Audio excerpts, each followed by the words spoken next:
Capítulo 3 Fótons e fluido cósmico. Estrutura da luz.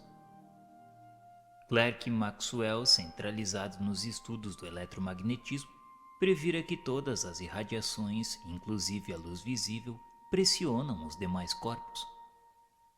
Observações experimentais com o jato de uma lâmpada sobre um feixe de poeira mostraram que o feixe se acurvou como se impelido por leve corrente de força. Semelhante corrente foi medida acusando insignificante percentagem de pressão, mas o bastante para provar que a luz era dotada de inércia. Os físicos eram defrontados pelo problema quando Einstein, estruturando a sua teoria da relatividade no princípio do século XX, chegou à conclusão de que a luz, nesse novo aspecto, possuiria peso específico. Isso implicava a existência de massa para a luz.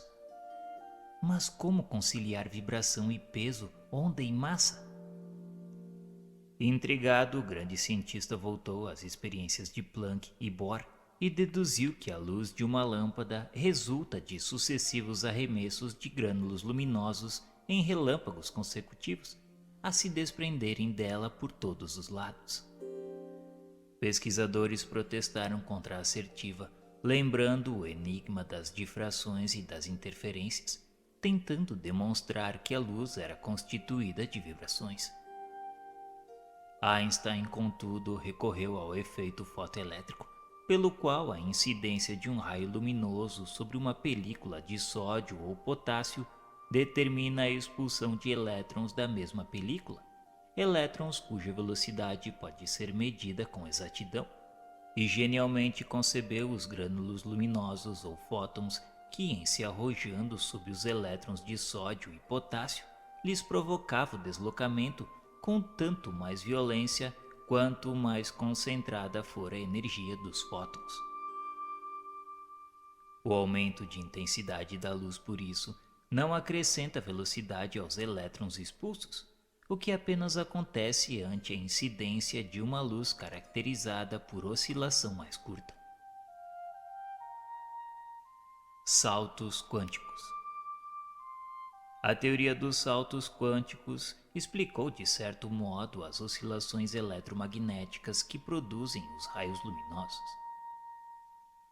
No átomo excitado, aceleram-se os movimentos, e os elétrons que lhe correspondem, em se distanciando dos núcleos, passam a degraus mais altos de energia.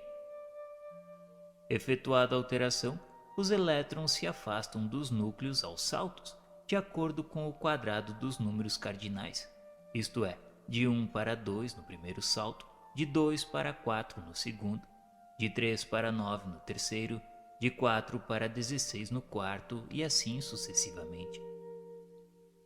Na temperatura aproximada de 1000 graus centígrados, os elétrons abandonam as órbitas que lhes são peculiares, em número sempre crescente. E se essa temperatura atingir cerca de 100.000 graus centígrados, os átomos passam a ser constituídos somente de núcleos despojados de seus elétrons satélites, vindo a explodir por entrechoques a altíssimas temperaturas. Reportando-nos, pois, à escala de excitação dos sistemas atômicos, vamos encontrar a luz conhecida na Terra como oscilação eletromagnética em comprimento médio de onda que nasce do campo atômico, quando os elétrons erguidos a órbitas ampliadas pelo abastecimento de energia retornam às suas órbitas primitivas, veiculando a sua energia de queda. Se excitarmos o átomo com a escassa energia, apenas se alterarão aqueles elétrons da periferia, capazes de superar facilmente a força atrativa do núcleo. Compreenderemos, portanto, que quanto mais distante do núcleo, mais comprido será o salto, determinando a emissão de onda mais longa e, por esse motivo, identificada por menor energia. E quanto mais para dentro do sistema atômico se verifica o salto, tanto mais curta e, por isso, de maior poder penetrante a onda exteriorizada. Efeito Compton. Buscando um exemplo, verificaremos que a estimulação das órbitas eletrônicas externas produzirá luz vermelha, formada de ondas longas, enquanto que o mesmo processo de atrito nas órbitas que se lhe seguem na direção do núcleo originará a irradiação azul, formada de ondas mais curtas, e a excitação nas órbitas mais íntimas provocará a luz violeta de ondas ainda mais curtas. Continuando-se a progressão de fora para dentro, chegaremos aos raios gama, que derivam das oscilações do núcleo atômico. Em todos esses processos de irradiação, o poder do fóton depende do comprimento da onda em que se manifesta, qual ficou positivado no efeito Compton, pelo qual uma colisão provocada entre fótons e elétrons revela que os fótons, em fazendo ricochete no entrechoque, descarregam energia, baixando a frequência da própria onda e originando assim a luz mais avermelhada. Fórmula de Broglie. A evidência do fóton vinha enriquecer a teoria corpuscular da luz. Entretanto, certos fenômenos se mantinham à margem, somente explicáveis pela teoria ondulatória que a ciência não aceitara até então. Foi o estudioso físico francês Louis de Broglie que compareceu no cenário das contradições, anunciando o seguinte princípio: compreendendo-se que as ondas da luz, em certas circunstâncias, procedem à feição de corpúsculos, por que motivo os corpúsculos de matéria em determinadas condições não se comportarão à maneira de ondas? E acrescentava que cada partícula de matéria está acompanhada pela onda que a conduz. Suportando hostilidades e desafios, devotou-se a minuciosas perquirições e criou a fórmula para definir o comprimento da onda conjugada ao corpúsculo, entendendo-se desde então que os elétrons arremessados pela válvula de Röntgen, quando originam oscilações curtas, aproximadamente 10.000 vezes mais reduzidas que as da luz, são transportados por ondas tão curtas como os raios-x. Mecânica ondulatória. Físicos distintos não se sentiam dispostos a concordar com as novas observações de Broglie, alegando que a teoria se mostrava incompatível com o fenômeno da difração, e pediam que o sábio lhes fizesse ver a difração dos elétrons, de vez que não admitiam a existência de corpúsculos desfrutando propriedades que, ao seu ver, eram exclusivamente características das ondas. Pouco tempo decorrido, 2 cientistas americanos projetaram um jato de elétrons sobre um cristal de níquel e registraram a existência da difração de conformidade com os princípios de Broglie. Desde então, a mecânica ondulatória instalou-se na ciência em definitivo. Mais da metade do universo foi reconhecido como um reino de oscilações, restando a parte constituída de matéria igualmente suscetível de converter-se em ondas de energia. O mundo material como que desapareceu, dando lugar a tecido vasto de corpúsculos em movimento, arrastando turbilhões de ondas em frequências inumeráveis, cruzando-se em todas as direções sem se misturarem. O homem passou a compreender enfim que a matéria é simples vestimenta das forças que o servem nas múltiplas faixas da natureza, e que todos os domínios da substância palpável podem ser plenamente analisados e explicados em linguagem matemática, embora o plano das causas continue para ele endevassado, tanto quanto para nós as criaturas terrestres temporariamente apartadas da vida física. Campo de Einstein. Conhecemos a gama das ondas. Sabemos que a luz se desloca em feixes corpusculares que denominamos fótons. Não ignoramos que o átomo é um redemoinho de forças positivas e negativas, cujos potenciais variam com o número de elétrons ou partículas de força em torno do núcleo. informamo-nos de que a energia, ao condensar-se, surge como massa para transformar-se depois em energia. Entretanto, o meio sutil em que os sistemas atômicos oscilam não pode ser equacionado com os nossos conhecimentos. Até agora temos nomeado esse terreno indefinível como sendo o éter. Contudo, Einstein, quando buscou imaginar-lhe as propriedades indispensáveis para poder transmitir ondas características de bilhões de oscilações com a velocidade de 300 mil quilômetros por segundo, não conseguiu acomodar as necessárias grandezas matemáticas numa fórmula, porquanto as quantidades de que essa matéria deveria estar revestida não são combináveis, e concluiu que ela não existe, propondo abolir-se o conceito de éter, substituindo-o pelo conceito de campo. Campo, desse modo, passou a designar o espaço dominado pela influência de uma partícula de massa. Para guardarmos uma ideia do princípio estabelecido, imaginemos uma chama em atividade. A zona por ela iluminada é-lhe o campo particular.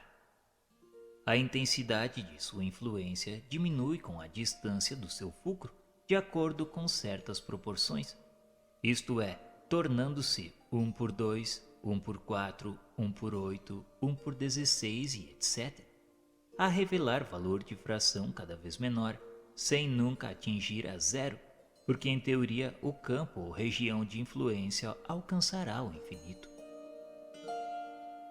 A proposição de Einstein, no entanto, não resolve o problema, porque a indagação quanto à matéria de base para o campo continua desafiando o raciocínio, motivo pelo qual, escrevendo da esfera extrafísica, na tentativa de analisar mais acuradamente o fenômeno da transmissão mediúnica, definiremos o meio sutil em que o universo se equilibra como sendo o fluido cósmico ou hálito divino, a força para nós inabordável que sustenta a criação.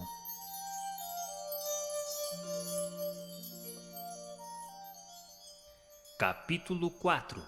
Matéria mental. Pensamento do Criador. Identificando o fluido elementar ou hálito divino por base mantenedora de todas as associações da forma nos domínios inumeráveis do cosmos, no qual conhecemos o elétron como sendo um dos corpúsculos base nas organizações e oscilações da matéria, interpretaremos o universo como um todo de forças dinâmicas, expressando o pensamento do Criador. E superpondo-se-lhe a grandeza indevassável, encontraremos a matéria mental que nos é própria em agitação constante, plasmando as criações temporárias adstritas à nossa necessidade de progresso. No macrocosmo e no microcosmo, tateamos as manifestações da eterna sabedoria, que mobiliza agentes incontáveis para a estruturação de sistemas e formas em variedade infinita de graus e fases, e entre o infinitamente pequeno e o infinitamente grande surge a inteligência humana, dotada igualmente da faculdade de mentalizar e cocriar, empalmando para isso os recursos intrínsecos à vida ambiente. Nos fundamentos da criação vibra o pensamento imensurável do Criador, e sobre esse plasma divino vibra o pensamento mensurável da criatura, a constituir-se no vasto oceano de força mental em que os poderes do espírito se manifestam. Do princípio elementar, fluindo incessantemente no campo cósmico, auscultamos de modo imperfeito as energias profundas que produzem eletricidade e magnetismo, sem conseguir enquadrá-las em exatas definições terrestres, e da matéria mental dos seres criados, estudamos o pensamento ou fluxo energético do campo espiritual de cada um deles, a se graduarem nos mais diversos tipos de onda, desde os raios super-ultra curtos em que se exprimem as legiões angélicas através de processos ainda inacessíveis à nossa observação, passando pelas oscilações curtas, médias e longas em que se exterioriza a mente humana, até as ondas fragmentárias dos animais, cuja vida psíquica, ainda em germe, somente arroja de si determinados pensamentos ou raios descontínuos. Os espíritos aperfeiçoados que conhecemos sob a designação de potências angélicas do amor divino operam no micro e no macrocosmo em nome da sabedoria excelsa, formando condições adequadas e multiformes à expansão, sustentação e projeção da vida nas variadas esferas da natureza, no encalço de aquisições celestiais que por enquanto estamos longe de perceber. A mente dos homens, indiretamente controlada pelo comando superior, interfere no acervo de recursos do planeta em particular, aprimorando-lhe os recursos na direção do plano angélico.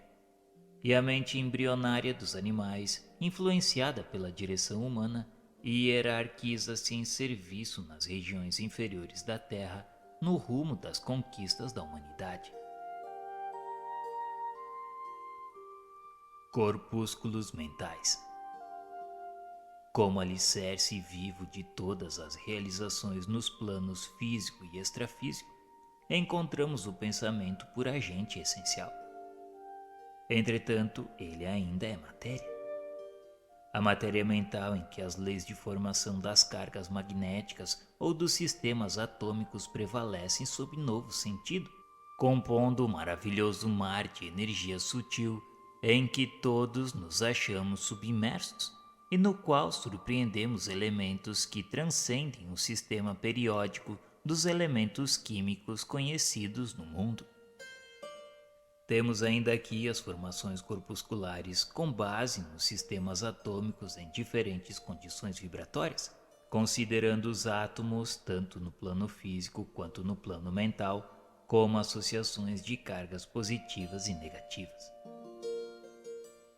Isso nos compele naturalmente a denominar tais princípios de núcleos, prótons, nêutrons, pósitrons, elétrons ou fótons mentais, em vista da ausência de terminologia analógica para a estruturação mais segura de nossos apontamentos. Assim é que o halo vital ou aura de cada criatura permanece tecido de correntes atômicas sutis dos pensamentos que lhes são próprios ou habituais, dentro de normas que correspondem à lei dos quanta de energia e aos princípios da mecânica ondulatória que lhes imprimem frequência e cor peculiares. Essas forças em constantes movimentos sincrônicos ou estado de agitação pelos impulsos da vontade estabelecem para cada pessoa uma onda mental própria. Matéria mental e matéria física. Em posição vulgar, acomodados às impressões comuns da criatura humana normal, os átomos mentais inteiros, regularmente excitados na esfera dos pensamentos, produzirão ondas muito longas ou de simples sustentação da individualidade, correspondendo à manutenção de calor. Se forem os elétrons mentais nas órbitas dos átomos da mesma natureza a causa da agitação, em estados menos comuns da mente, quais sejam os de atenção ou tensão pacífica, em virtude de reflexão ou oração natural, o campo dos pensamentos exprimir-se-á em ondas de comprimento médio ou de aquisição de experiência por parte da alma, correspondendo à produção de luz interior.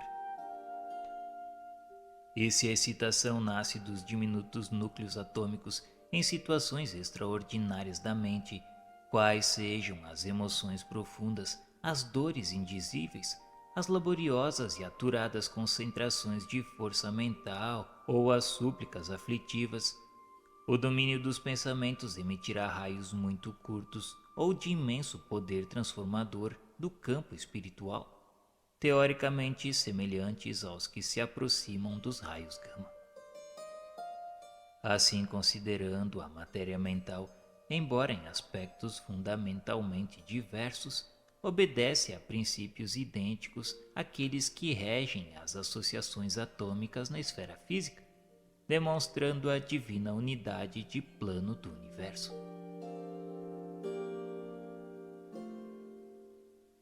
Indução mental. Recorrendo ao campo de Einstein, imaginemos a mente humana no lugar da chama em atividade. Assim como a intensidade de influência da chama diminui com a distância do núcleo de energias em combustão, demonstrando fração cada vez menor sem nunca atingir a zero, a corrente mental se espraia segundo o mesmo princípio, não obstante a diferença de condições. Essa corrente de partículas mentais exterioriza-se de cada espírito com qualidade de indução mental tanto maior quanto mais amplos se lhe evidenciem as faculdades de concentração e o teor de persistência no rumo dos objetivos que demande. Tanto quanto no domínio da energia elétrica, a indução significa o processo através do qual um corpo que detenha propriedades eletromagnéticas pode transmiti-las a outro corpo sem contato visível. No reino dos poderes mentais, a indução exprime processo idêntico, porquanto a corrente mental é suscetível de reproduzir as suas próprias peculiaridades em outra corrente mental que se lhe sintonize. E tanto na eletricidade quanto no mentalismo, o fenômeno obedece à conjugação de ondas enquanto perdure a sustentação do fluxo energético. Compreendemos assim perfeitamente que a matéria mental é o instrumento sutil da vontade, atuando nas formações da matéria física, gerando as motivações de prazer ou desgosto, alegria ou dor, otimismo ou desespero, que não se reduzem efetivamente a abstrações por representarem turbilhões de força em que a alma cria os seus próprios estados de mentação indutiva, atraindo para si mesma os agentes, por enquanto imponderáveis na terra, de luz ou de sombra, de vitória ou de derrota, de infortúnio ou de felicidade. Formas, pensamentos. Pelos princípios mentais que influenciam em todas as direções, encontramos a telementação e a reflexão comandando todos os fenômenos de associação, desde o acasalamento dos insetos até a comunhão dos espíritos superiores, cujo sistema de aglutinação nos é por agora defeso ao conhecimento. Emitindo uma ideia, passamos a refletir as que se lhe assemelham, ideia essa que para logo se corporifica com intensidade correspondente à nossa insistência em sustentá-la, mantendo-nos assim espontaneamente em comunicação com todos os que nos exposem o modo de sentir. É nessa projeção de forças a determinarem o compulsório intercâmbio com todas as mentes encarnadas ou desencarnadas que se nos movimenta o espírito no mundo das formas pensamentos, construções substanciais na esfera da alma que nos liberam o passo ou nolo escravizam na pauta do bem ou do mal de nossa escolha. Isso acontece porque a maneira do homem que constrói estradas para sua própria expansão ou que talha algemas para si mesmo, a mente de cada um pelas correntes de matéria mental que exterioriza, eleva-se a gradativa libertação no rumo dos planos superiores ou estaciona nos planos inferiores como quem traça vasto labirinto aos próprios pés.